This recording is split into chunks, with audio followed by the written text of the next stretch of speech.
Welcome, friend. I'm James, your host, and today, we're diving into another captivating episode. Grab a drink, get comfortable, and get ready for a powerful story that's sure to resonate.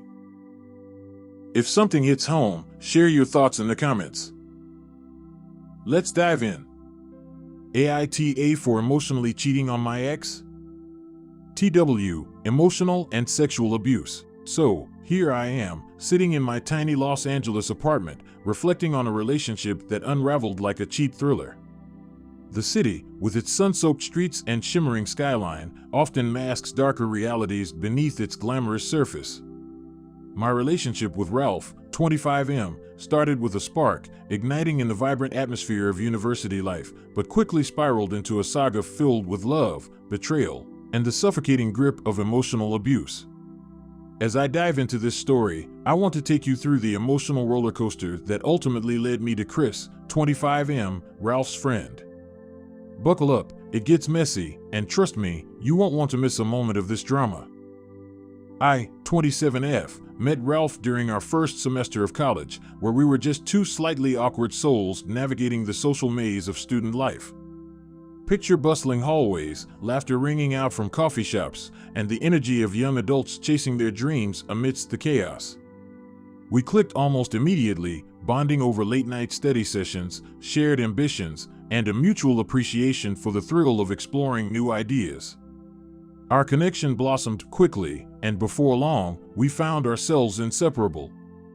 This culminated in a decision to live together in a cramped, overpriced apartment, a choice driven by the soaring rent prices of LA. For a while, everything felt perfect.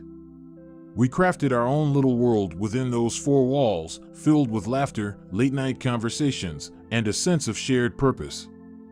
We often hosted small gatherings, inviting friends over to enjoy home-cooked meals and deep conversations that stretched into the early hours. It felt like a safe haven, a cocoon where our love flourished, but that dream was destined to unravel. The first 6 months of our relationship felt like a dream. We had our fair share of laughter and intimate moments, creating memories that should have been the foundation of a healthy partnership. Weekend adventures to the beach, spontaneous road trips to the mountains, and cozy movie nights quickly became our norm. But then, Ralph got a research opportunity abroad. I was excited for him at first, but anxiety bubbled beneath the surface as I realized we would be facing the dreaded long-distance hurdle. The thought of being apart felt heavy, and as he spoke of this life-changing experience that would set him on a path to success, I felt both proud and fearful. He painted a picture of a thriving future, but the reality was more complicated. I tried to suppress my fears, convincing myself that love could withstand any distance, but the weight of uncertainty began to gnaw at me. As Ralph prepared to leave, I grappled with the sinking feeling that our relationship might not withstand the distance, worrying that our connection would fray as time stretched between us. When Ralph insisted I visit him during his time abroad, I hesitated. Let's be real, plane tickets aren't cheap, and I was funding my own life while juggling tuition and the high cost of living in LA. I didn't want to seem unsupportive, but I expressed my concerns candidly. Why would you expect me to come all that way? If I were abroad, I wouldn't expect you to visit, I argued, trying to make my point. Yet, Ralph's determination wore me down, his insistence that a visit was crucial for our relationship's survival pushing me into a corner. He painted our relationship as fragile, insisting that if I didn't visit, we might not survive this separation. I caved, convinced it was a test of love, feeling the pressure mount as I ultimately booked my ticket, heart racing with both excitement and dread. Returning to LA after that trip, I felt like I had entered a parallel universe. Things went downhill almost immediately.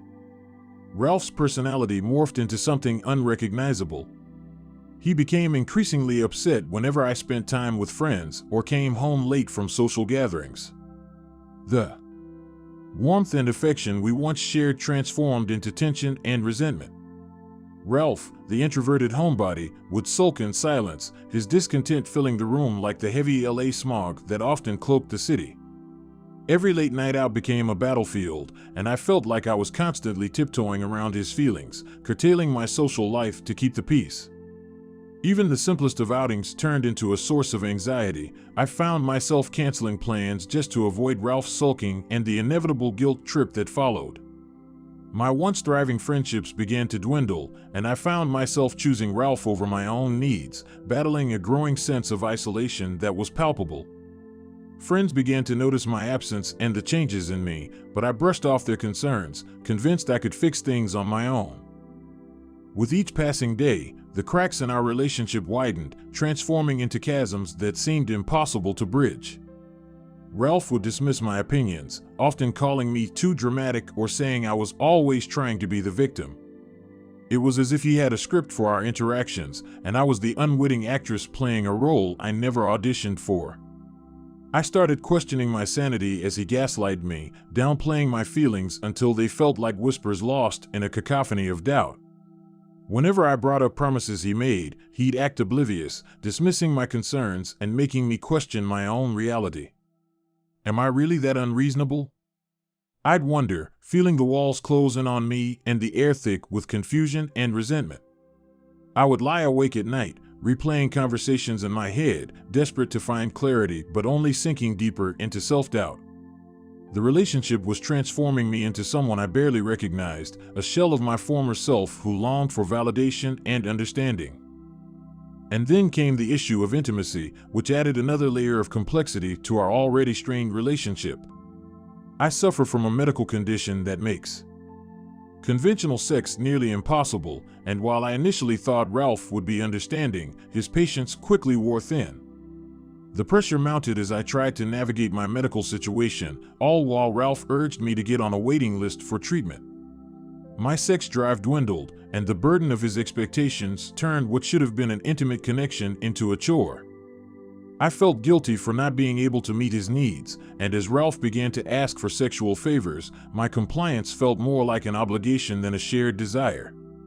The situation turned toxic. My body became a battleground for guilt, and with each encounter, I felt a piece of my identity slipping away, lost in the mire of guilt and shame. My mind raced with questions. Why couldn't he understand? Why did he seem so focused on his own desires rather than our emotional bond?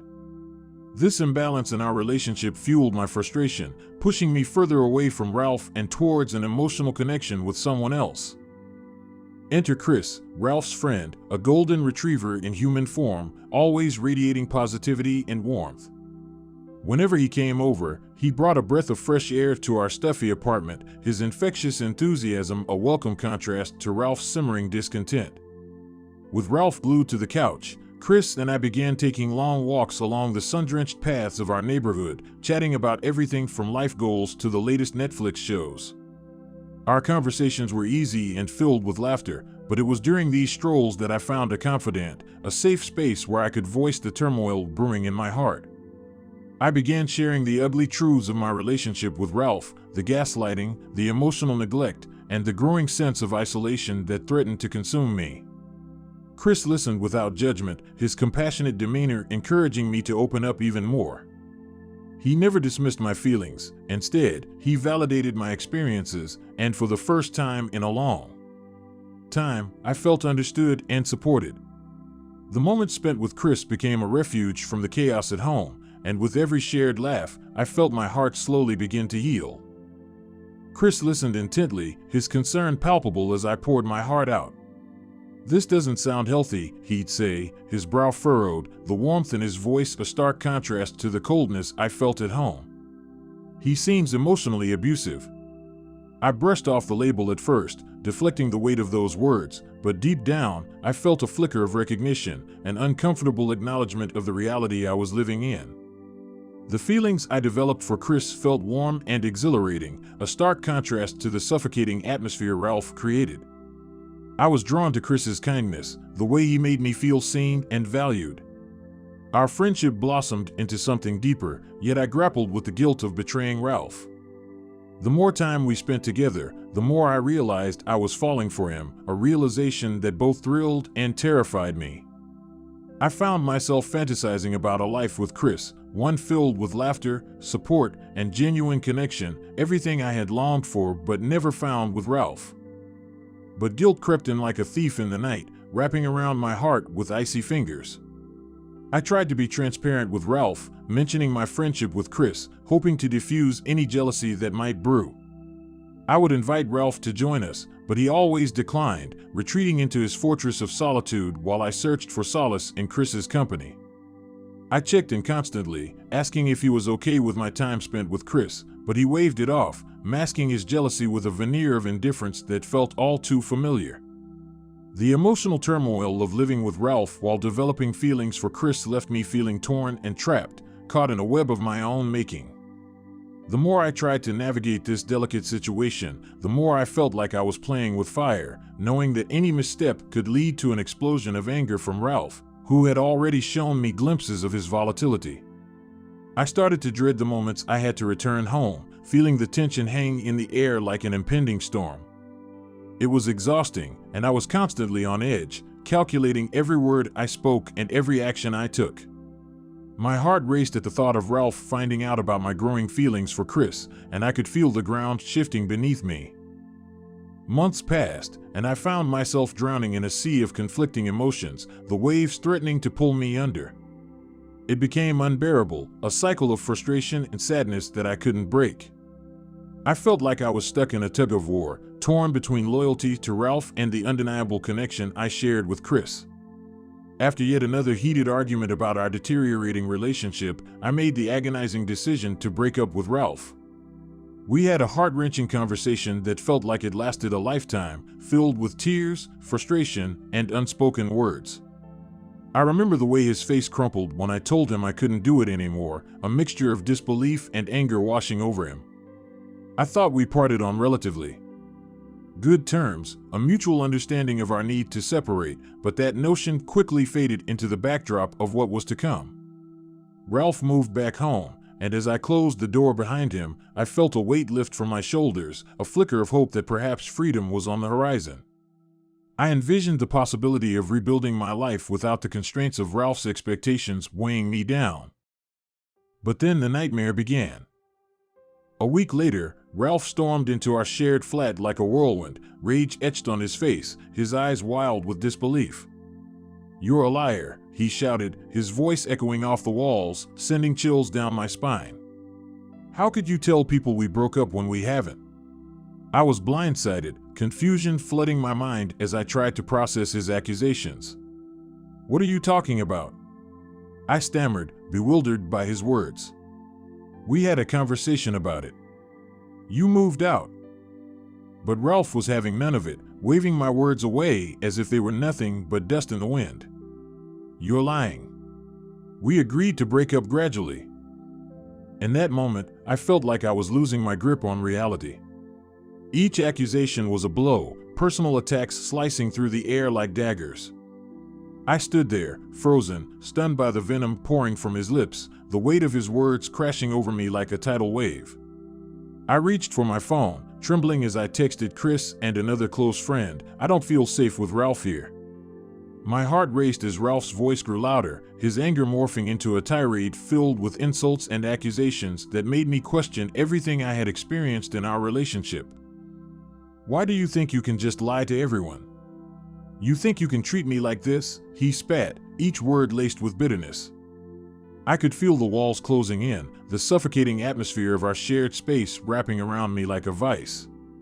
My instincts screamed at me to escape, to get out of this toxic environment that had turned into a battleground for my heart and mind. As Ralph continued his tirade, I knew I had to leave. My flat was shared, yet I felt like a prisoner in my own home, and the anxiety clawed at my insides, making it hard to breathe.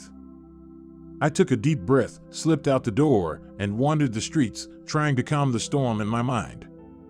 I felt exposed and vulnerable, the weight of Ralph's accusations echoing in my head. Each step felt heavy, as if the ground beneath me was shifting. I couldn't shake the feeling of dread that clung to me, the fear of what Ralph might do next. When I returned, he was gone, but the damage was done. In the aftermath, Ralph unleashed a smear campaign that felt like a tidal wave of betrayal, his words cutting deeper than any physical blow. He began to tell our mutual friends that I was the villain in our story, painting a narrative of me as a manipulative liar who had deceived him. I watched in horror as friends I once considered family turned their backs, believing the lies he spun. They whispered behind closed doors, convinced that I was the one at fault, the one who had betrayed Ralph. My heart sank further with each passing day, the loneliness wrapping around me like a suffocating blanket. Ralph's campaign against me escalated. He began to stalk me, using his friends as informants, asking them to keep tabs on my movements. "Did you see her out last night? Who was she with?" he would demand, the jealousy in his voice unmistakable. I felt like I was living in a twisted version of a soap opera, my life spiraling into chaos as Ralph's obsession grew. The paranoia was suffocating. I couldn't go out without feeling like I was being watched, like every move I made was under scrutiny. My world had shrunk to the four walls of my apartment, where I felt the weight of isolation and shame. The only ones who stood by me were Chris and another close friend, steadfast in their support. Chris became my anchor during this storm, offering a listening ear and a shoulder to cry on. Despite Ralph and Chris's long history, their friendship shattered when Chris took a stand, declaring he would never associate with someone who treated others like that. It was a bittersweet moment. I was grateful for Chris's loyalty, yet I felt guilt weighing me down for the rift I had caused. I watched Ralph lose a friend, and though part of me felt relieved, another part of me was crushed by the consequences of my actions. Chris and I began to explore the possibility of something more than friendship. Our connection deepened with each passing day, and I could feel the weight of my past slowly lifting. He understood the pain I had endured, and I found solace in his presence. We shared moments of laughter, adventures through the vibrant streets of LA, and conversations that lasted for hours, free from the shadows of the past. But with each blossoming feeling, I grappled with guilt over Ralph, wondering if I had truly moved on or if I was merely escaping the turmoil he had caused. In those moments of joy, the shadows of my past would creep back in, reminding me of the pain I had endured. The scars left by Ralph's emotional abuse ran deep, and I found myself questioning if I deserved happiness. Every laugh with Chris felt like a betrayal, and I would often pull away, worried that I was still tangled in Ralph's web of influence. Chris, however, was patient, encouraging me to embrace my feelings and to recognize that I was not the villain in this story. Yet, Ralph's presence loomed large. He had taken everything from our flat, every appliance, every piece of furniture, as if he had the right to erase our shared memories. When I discovered that he had taken my favorite items, the ones that held sentimental value, I felt a mixture of anger and sadness wash over me. It was like he was stripping away the remnants of our life together, a cruel reminder of the hold he still had on me. I began to document everything, compiling evidence of his actions, not just for my peace of mind, but in case I needed to protect myself legally. As time went on, I realized I had to take control of my narrative. I reached out to friends who had distanced themselves, sharing my side of the story with honesty and vulnerability. I wanted them to see the truth that Ralph had twisted and distorted. Slowly, some of them began to return, offering their support and standing by my side. It was a long road, filled with moments of doubt and heartbreak, but I started to reclaim my life. Each step forward felt like a victory against the shadows of my past. Now, as I sit in my dimly lit apartment, reflecting on the chaos that unfolded, I can't shake the question, AITA for emotionally cheating on my ex?